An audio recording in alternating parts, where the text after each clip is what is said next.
Hello, everyone. Welcome back to Homestuck.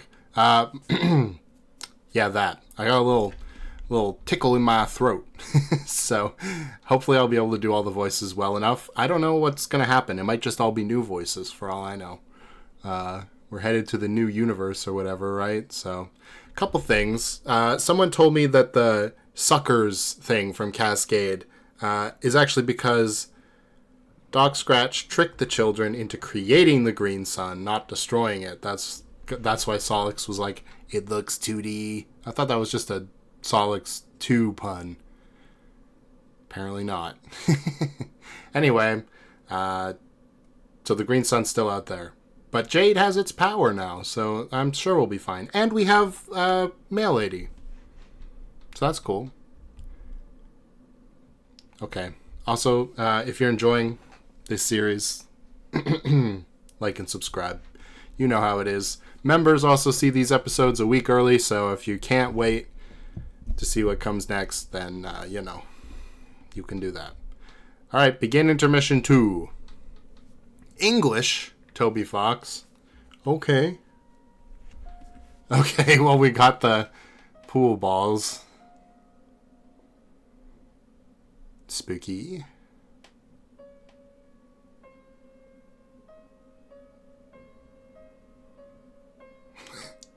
Oh no, the virus.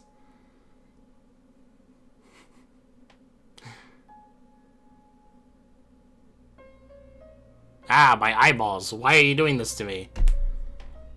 I thought that was going to spell something out. It did not.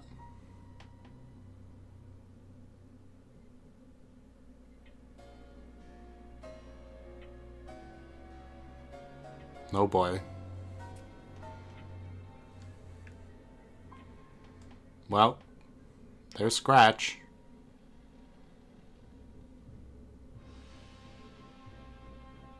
Wait, is he coming out of Scratch?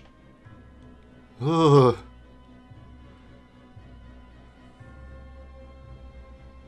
Ugh. Oh no. It's like a lizard monster. Why does he have a missing arm? Or leg? Missing leg? I guess because it got ripped off by Mr. Homestuck himself. Is it going to regrow? Oh no. Is it going to be... Okay, it's like a peg leg. It's a pool cue. I see.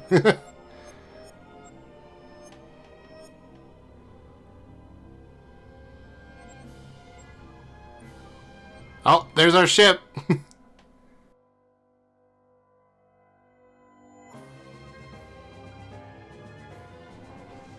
The coat! Oh god. I thought he'd be like a Joker-esque villain, not like a Joker from the Arkham series-esque villain or whatever. I don't know if that's the right series, but the one where the Joker becomes a giant mutant man.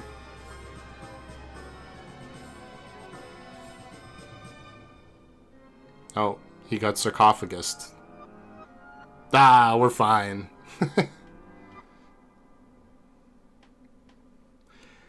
I'm a little worried. Oh, God. Honk?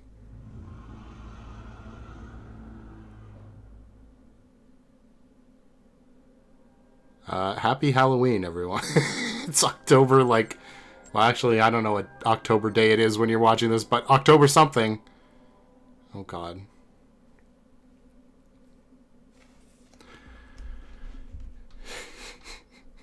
Is that the whole intermission? End of intermission 2, yeah, okay.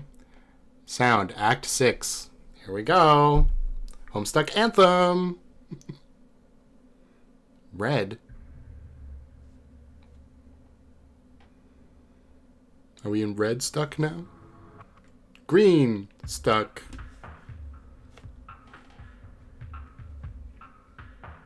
We're in the future. The Chrono Trigger future. That's what this reminds me of.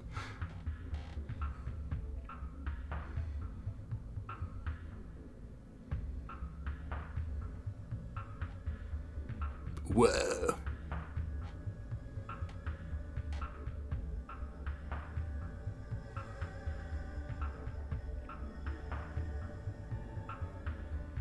It do be space out here. You're right. Is it Earth? There it is.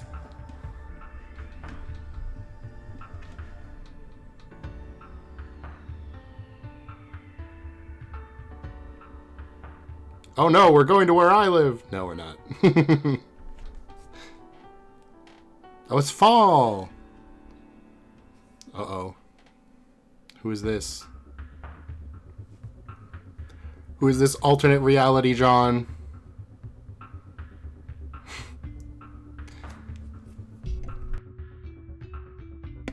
Oh, it's the main theme. Do do do do do do. Old hat. That's weird. Huh? Oh, that's a poster. I see.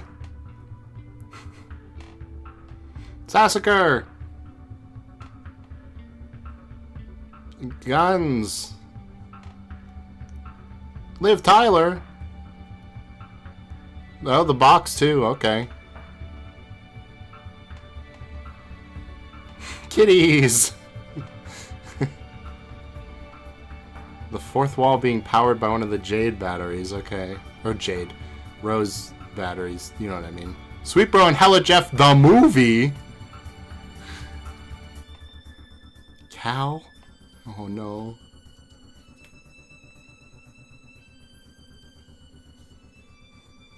Are we in the... It's obviously an alternate reality, right? I know that. But that's a lot of water. Are we in the future? The past? Compared to where we were before? I'm not entirely sure.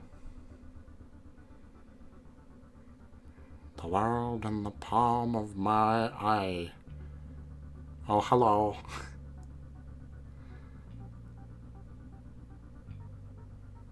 Hi.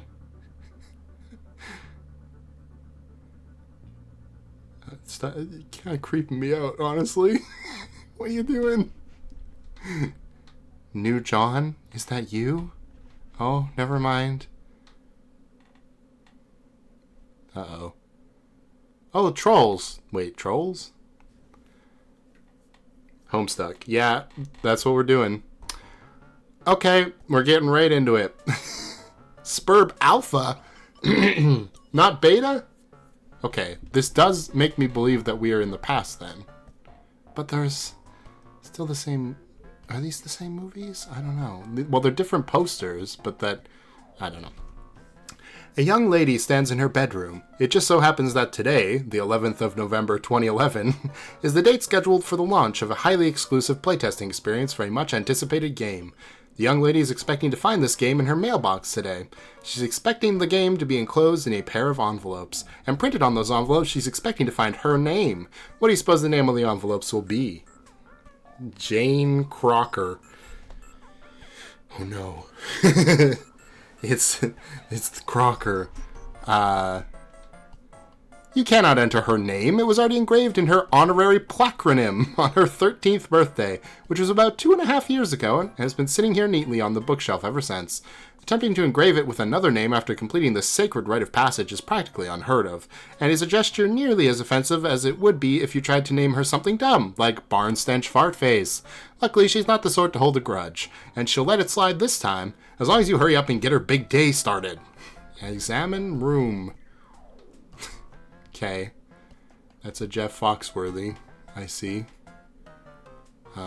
I don't recognize like anything else other than the the MSPA stuff, which looks vaguely familiar. Hey, this time I'll remember to click on this CD stand. That's a joke for people who remember like the 3rd episode of the series. 2nd, maybe, I don't know. Your name is Jane. As was previously mentioned, you are poised for an elite opportunity to test the Spurb Alpha. It is so elite, in fact, you are the only of your kind invited to playtest. Though you guess that probably comes with the territory of being the heiress apparent to a baked goods empire. You don't suppose it hurts that you are said empire's #1 fangirl, either. Oh no. I didn't even realize the Betty Crocker chest, and the Betty Crocker spoon on the bed, and the Betty Crocker Silodex. How's that gonna work? I don't know. You have to bake something to access it. It should come as no surprise that you enjoy baking, but you also enjoy reading detective stories. You fancy yourself a skilled prankstress, if by no other measure than lineage. Though at times you feel it's tough to fill the shoes when you're surrounded by jokers. Seriously, the shenanigans perpetrated by your pals make your old school Jays feel kinda pedestrian sometimes. But oh well, you love them all anyway. You once dabbled in amateur botany, but found it too frustrating because your vegetables kept actually, you don't know what. You don't want to talk about it. You love situation comedies, whilst holding particular affection for mustachioed funny men. You know, your Foxworthys, your Funks, your Swansons. But not necessarily your Gallaghers, per se, because you have to draw the fucking line somewhere. You're also pleased to contemplate frightening fauna, though saddened by their regrettable fakeness attribute. Okay. But none of that's on your mind now, because you are psyched about this special date, 11-11-11, i.e. 2 by 3 prong day. Whatever that means. Okay. A date exhibiting just the sort of numerical gimmick corporations love to exploit for big releases, or for launching major rebranding initiatives. In the case of your cherished multi-global empire, both such events are slated to happen today. You can't wait to see what is in store, and for the mail to come. When it does, you will waste no time in embarking on your game's maiden voyage, and if even a fraction of what you've heard turns out to be true, you're prepared to have the time of your life. What'll you do? Quickly retrieve arms from chest. Another rep. Jane is not empowered to rehash this tired running gag because all of a sudden she's too busy being the other guy. We need to figure out this fellow's name pronto. Okay, this guy loves terrible nerd movies, I guess. I mean, X-Men isn't that bad, but Tomb Raider movie? Or is that just a poster for Tomb Raider? I can't tell. Anyway, now this looks more like John, but this lady's living in John's house, so this guy's got a lot of guns though, so I have to imagine this is Jade.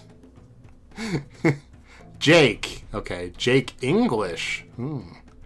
Once again, you make the incalculable blunder of attempting to engrave an already allocated placronym. His name was etched there when he turned 13, too, almost 3 years ago. It's been sitting here messily in this unbelievably deadly pile of guns ever since. I'm slowly getting to a voice, you hear it? What sort of vulgar, childish moniker were you going to stick this poor bastard with? Barf breath turd smirk? That doesn't even matter. Just tell him what to do. Oh my god, it's plastered with posters. Indiana Jones and the Kingdom of the Crystal Skull. Okay, so we're contemporary then. The Mummy. Avatar, yeah. Ayla Secura for some reason. Is that Terminator or something? Yeah. Ghost Rider with Nicolas Cage. Hey, it's Nicolas Cage. I didn't even remember there being a Tomb Raider movie. Is there a Tomb Raider movie? Weekend at Bernie's. Okay. Stargate. Wow, it's been a while since I've seen that. And The Mummy. Sheesh. This guy doesn't seem to have any problems with... Does he have horror terrors on his bed? Oh, this is not going to be good. Okay. Your name is Jake. You love movies, all movies. You would describe your taste in film as eclectic, but in truth it isn't much less than totally indiscriminate. You bluster frequently of exuberance for firearms and fisticuffs and adventure, though have no human company with which to share these interests. But who needs chums when you can enjoy a top-notch gander of your gals of cerulean complexion? Hubba hubba! Oh, great. Oh, that's why Avatar and why Tomb Raider poster is blue? Okay, whatever you say. Oh no, blue girls. I just put it all together. This is Grandpa, isn't it? And the other one is Nana. Do they know their siblings? I guess not. Okay, anyway. You're known to be found with your nose in a comic book or two. Not that it makes you a nerd or anything. Not like you even care about that. Not a gent of your panache and swagger. Qualities which you would bandy with aplomb on your globe-spanning adventures, hypothetically speaking. You would love to travel around the world, toppling any sacred urns you encountered. You'd be tickled by the opportunity to defile hallowed tombs everywhere, raiding them of their treasures, and how you'd give your right leg for a shot at desecrating the shit out of some real-life mystic ruins for their Byzantine wares. Cool. Luckily for your limb, I guess that's why he's called English, huh? There's a dandy set of ruins nearby, and you desecrate them quite frequently. You are also troubled to contemplate frightening fauna, and plagued daily by the regrettable realness attribute. Okay. What else? You sure like to wrestle. Did you mention fisticuffs yet? You know, scrums and whatnot. Also skulls. Gosh, you love skulls. There's a good skull at the heart of every mystery, haunting its every page. That is what you always say. Or at least what you always hope. What will you do? Retrieve arms from floor. Post haste. I'm armed and dangerous. Oh, well, there's the other two. Oh, you can choose your character. Okay. You make a dutiful motion toward your trusty firearms, doing your part to assail the mushy carcass of a horse that passed away long ago, when suddenly a wild character select screen approaches. You really feel like you're in the driver's seat now. You can basically take this story literally anywhere, as long as you don't pick one of those shadowy characters, and as long as the panels are actually finished being drawn. It is like this whole panoramic cornucopia of limitless possibility sprawling before your very eyes. Who do you want to be? What happens if I pick one of these? Oh, nothing. Okay, well, can't be them. Let's just stick with you for now. Make it easy. And just like that, back to Jake. What was it you were up to? Oh, right. You were going to pick up these dang guns off the floor when you were interrupted by the fleeting, imperceptible thought. You kind of space out sometimes. About those arms. Strive specialist. 2 times pistol kind. Like Lara Croft. Yeah. Right. You pick up your twin M9 Berettas, weapons of choice in an absurd arsenal inherited from an eccentric old woman. Guns are so cool. Your grandma was rad. Was, huh? Also stuffed in the basement, or what? Examine holster belt. It's authentic Tomb Raider sexy thigh strap double holster, complete with cool skull buckle and everything. You like to think you can pull it off as well as Croft herself. Okay, wear it. Yep, I can do it. You'd like to think that, but in truth you look ridiculous. You think you probably need shorter shorts to make it work. Probably skin-tight shorts, too. As it is, the cuffs of your baggy shorts get kind of bunched up underneath the thigh straps, which is uncomfortable and makes you look like a tool. Okay, forget it. Better off just keeping it in your strife deck. You can draw the guns faster from there anyway. Okay. Examine bed. You think your bed is some sort of electronic gadget. You're pretty sure these bedpost globes are supposed to glow like light bulbs under certain circumstances, but you've never been able to figure out what purpose it serves. Just more mysterious junk inherited from your eclectic grandma. She also gave you these bed sheets when you were very young, which you adore, but only for sentimental reasons. You aren't too keen on monsters. Oh wait, they're looses. They're the Luci. I just saw, what's his face? Tavros' little bull. Tinker Bull. I wouldn't have recognized any of the other ones. There's the cat that died in the cave. And I guess that's Vriska's spider. None of the other... I don't... Oh, was that Equius's Lucis? The seahorse he was riding on? I didn't even realize. Okay. Examine posters. He likes Mystique, too. Good lord. That is Hulk. It looked different from, like, back there. It looked like 2 U's in a row. But now it's Hulk. The excellent Hulk movie. Totally good. It's fine. It's like the only Hulk movie, but, you know. X-Men comics on the floor. Well, at least, you know, X-Men comics are pretty good. Which posters? Your whole room is nothing but posters. Sometimes you find it hard to focus on any one of them. You just relax your eyes and get lost in all the incredible heroes and adventures which exploded from the silver screen into your bedroom as well as your heart. Movies are so great. You've never seen a movie you didn't like. You're pretty sure. People give you a hard time for that, though. Gosh, you love movies. Almost as much as you love skulls. And movies that have skulls in them. Oh my god. So wonderful. I just realized he has a skull shirt, too. Scope out those blue chicks. This is your collection of beauties, but you don't call them that to anyone but yourself in private, because somehow even you are aware how dorky that sounds. You're oftentimes the recipient of a good ribbing from Jane on account of your peculiar fascination with blue movie ladies. You don't have to justify yourself to her, though. What is even her deal? Any fellow would get off his rocker, would be off his rocker not to fawn over all the bodacious blue knockouts. You want to make out with all of them. Make out with all of them. Dear sweet Neytiri from James Cameron's Avatar. I didn't know that. Okay, that's her name, I guess. Oh, if only you were the one who could overcome his paralysis on an alien adventure planet to become her boyfriend instead of that other guy.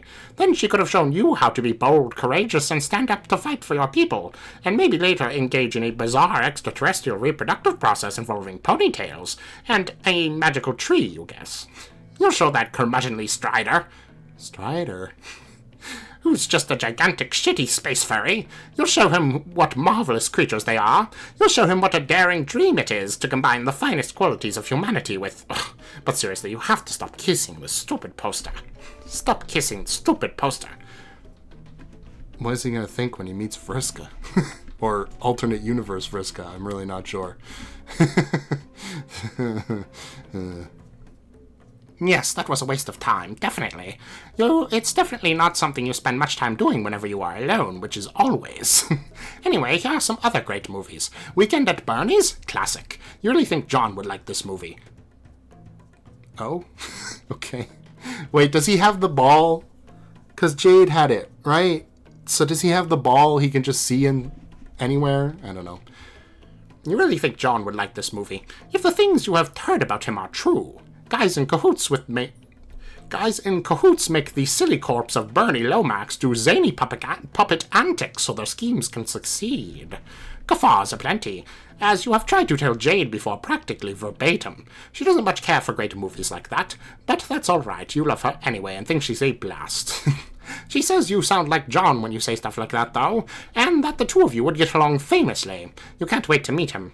And also there are some cage flicks there, but who doesn't love a good cage flick? Nobody is who. Dang, you would kill to get your hands on some authentic cage movie memorabilia, but that'll probably have to remain a crazy dream. Okay, examine package.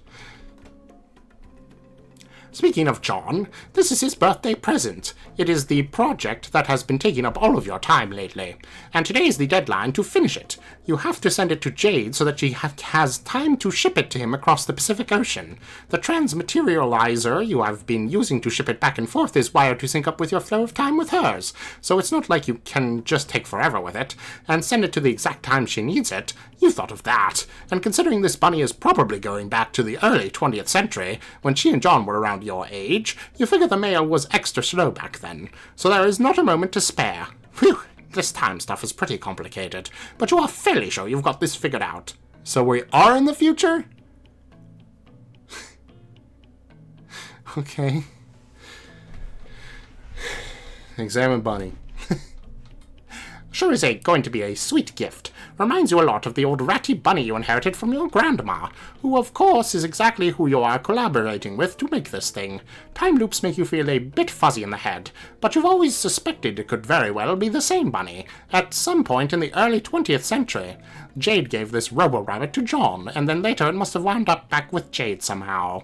Then she, removed all the robot parts, hung on to it until she was an old woman, and gave it to you. You'll guess crazier things have happened, like the way this whole project started with in the first place. Jade tells you this little rabbit here, or Terry Kizzer as you like to call him, will save John's life. He will be sitting there on some sort of chessboard battlefield in yellow pajamas reading a letter when pow! Kisser to the rescue. Right in the kisser. So, you are taking responsibility very seriously. You have been for years already. In fact, this project gave you a neat idea of what to do with Jane's 13th birthday a couple of years ago. You and your other pals all coordinated gifts, each sending a customized rabbit. Lalonde happened to have another bunny heirloom like yours, and Strider... well, Strider was resourceful as usual. If John enjoys his gift anywhere as near as much as Jane did, then it will be time well spent. Okay, we got all the boxes and stuff. There's just one problem. Mr. Kizzer here cannot be completed and tested today without a source of power. You need a little chunk of uranium to power the robot, and you're fresh out of the stuff. You have been plundering all of your devices for uranium to refuel the transmaterializer, which requires huge amounts of power anytime it sendificates or purifies the package from the past. Seems to you like excessive energy consumption for just a simple time machine. But what do you know?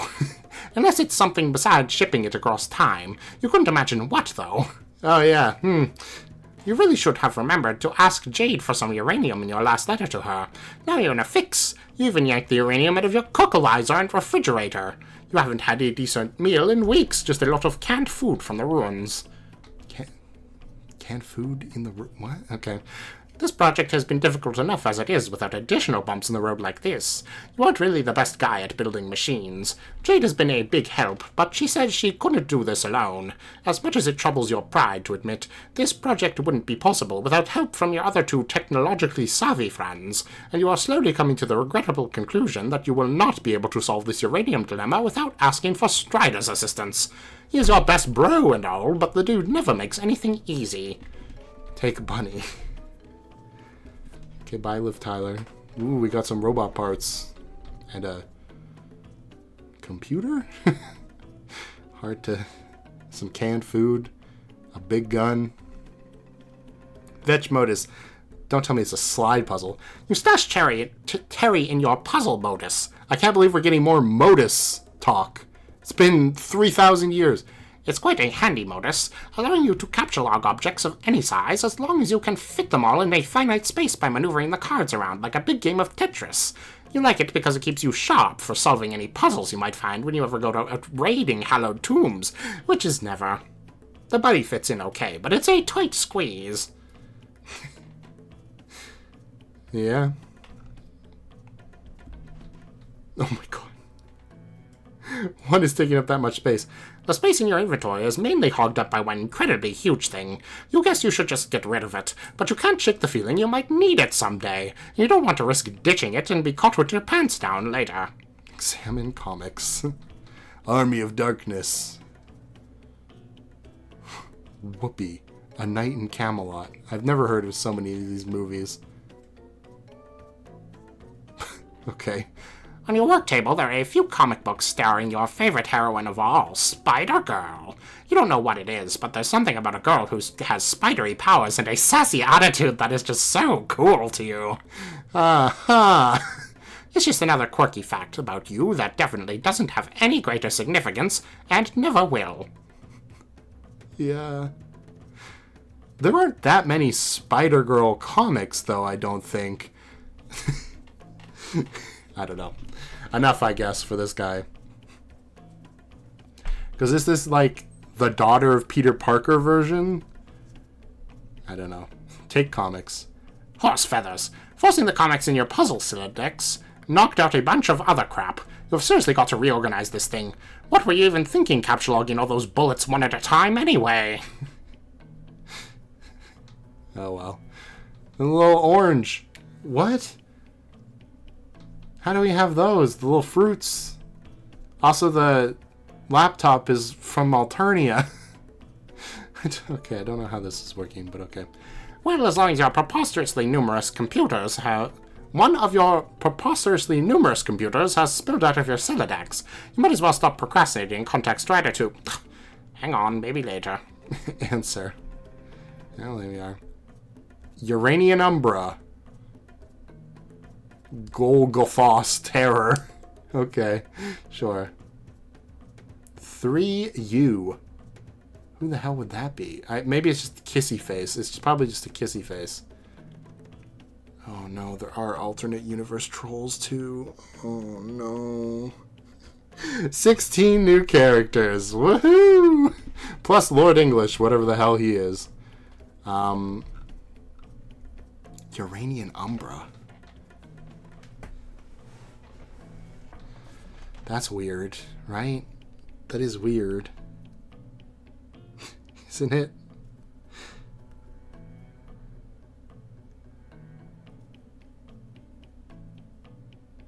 Because, like, that's not part of the DNA sequence thing that was happening before. Oh, wait, and began cheering, not trolling.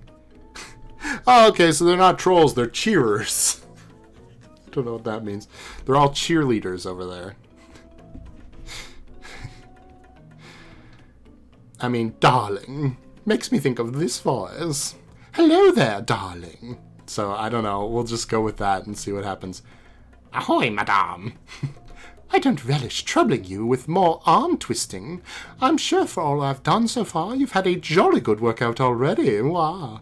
But you will be ready to deliver the package today, yes? I determined as ever to see this through, but as usual, events have conspired to make a boondoggle of the prospect. I think I might be, fucked. Wah. How so? Terry needs fuel, and I don't have any left. I think I'm at Strider's dubious mercy for a solution yet again. I will have to ask him for help, and soon.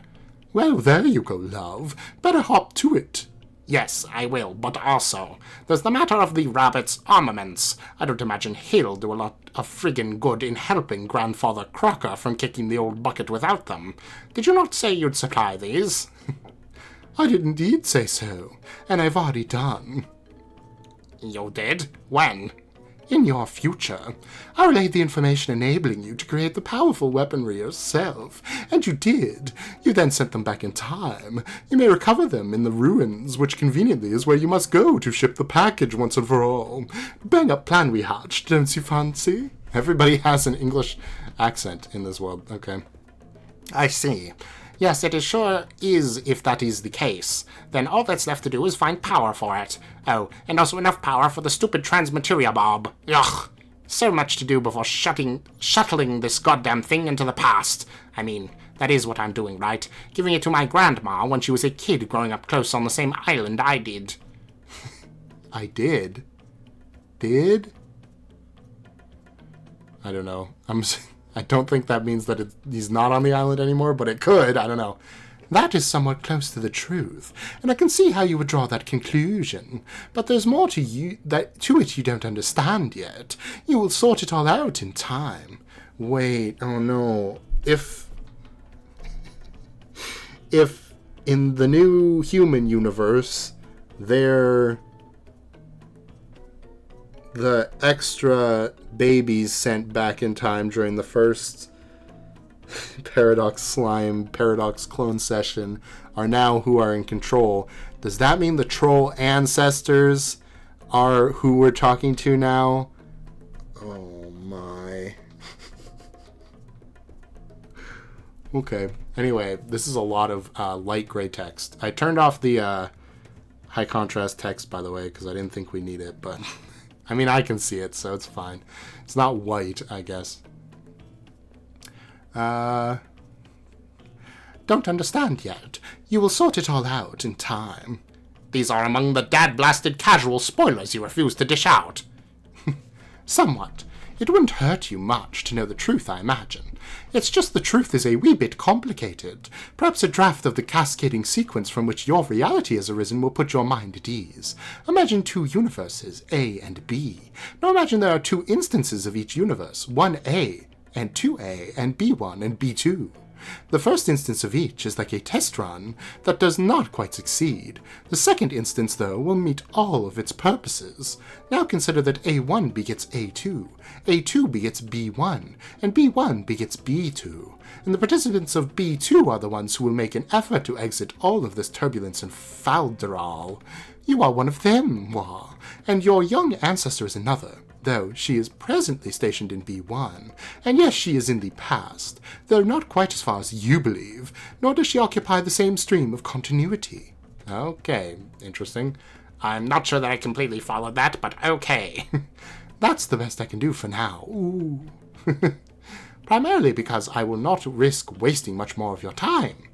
So, you are still in contention that I will meet our elders as youths? Oh yes, ooh. Aha! Then I will be traveling through time, I knew it. Or they will be, whichever it is. Which is it, by the way? Casual spoilers, Sir English. Sir English. Given the nature of the quest waiting for you, it wouldn't be shrewd of me to rule out the employment of time travel by any individual. But I will say that you're probably prey to a basic misapprehension about the nature of this rendezvous. It will not take place on Earth. It will happen inside the game you're about to play. Oh, well, shit. Indeed, Wall. This is frightfully exciting. I would love to meet them. I never got to know my grandma very well, and it has always seemed like she led an amazing and adventurous life.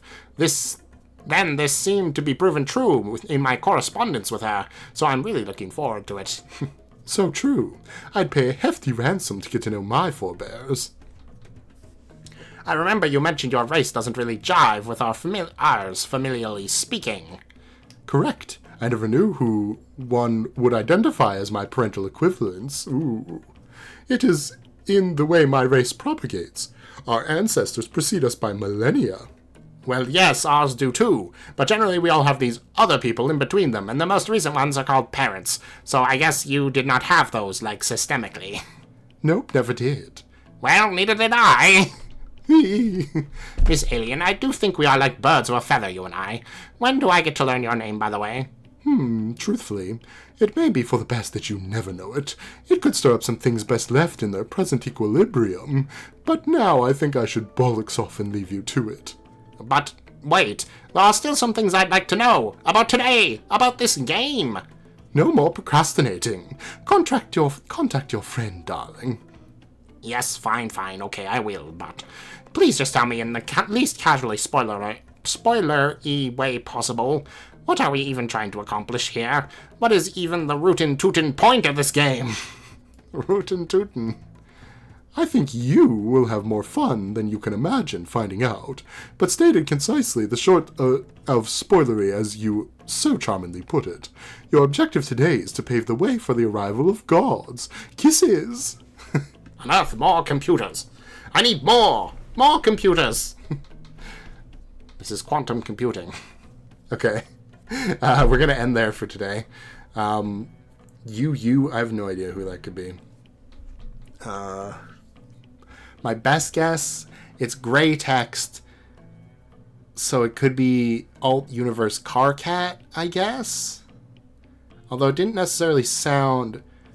I guess cheering, maybe they're like all opposite to Carcat? But no, if it's the ancestors, then I don't think it's Carcat. Light gray. The only other light gray person I can think of is like, well, they're all light gray, to be fair. But I mean, like, in terms of text, potentially, is like maybe Aradia, which would make some sense. Seems how she seems to be helping Mr. English here with something mechanical to the game, maybe? Oh my god, I just realized he has a Lord English shoe. That's... Oh, wait. Oh, no. Is he gonna become Lord English? Because the skull looks exactly like the skull of Lord English that I saw earlier in this episode. Oh, no. Well, I sure hope this isn't going to go extremely poorly. Yeesh. Yeah.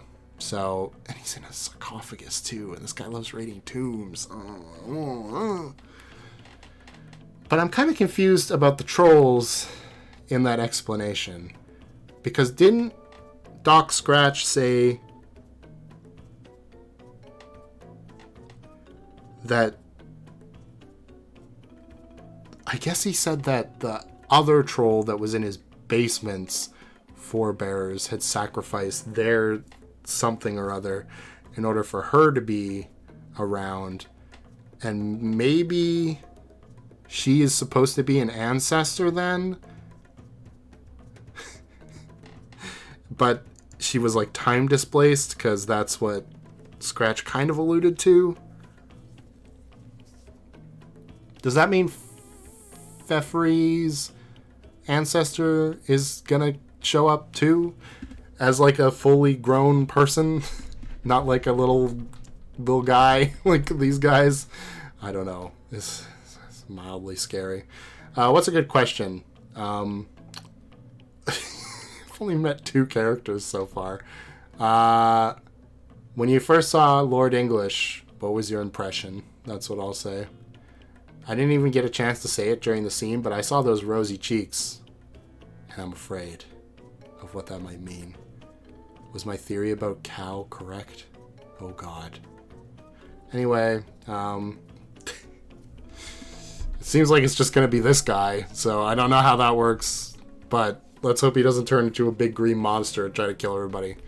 He does have Hulk comics laying around too. Oh god, he's going to turn into a big green monster! Well, I guess we'll find out next time. Bye-bye!